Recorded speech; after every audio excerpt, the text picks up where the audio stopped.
Ouviremos nesse momento o senhor Alberto Dantas.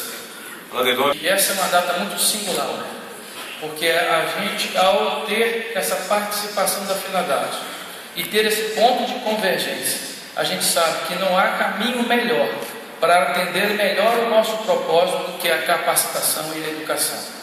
E eu saúdo a FENADADOS pela boa vontade de juntar forças, cujo único propósito é melhorar a vida de cada servidor público envolvido na TI. E quem agradece é a sociedade.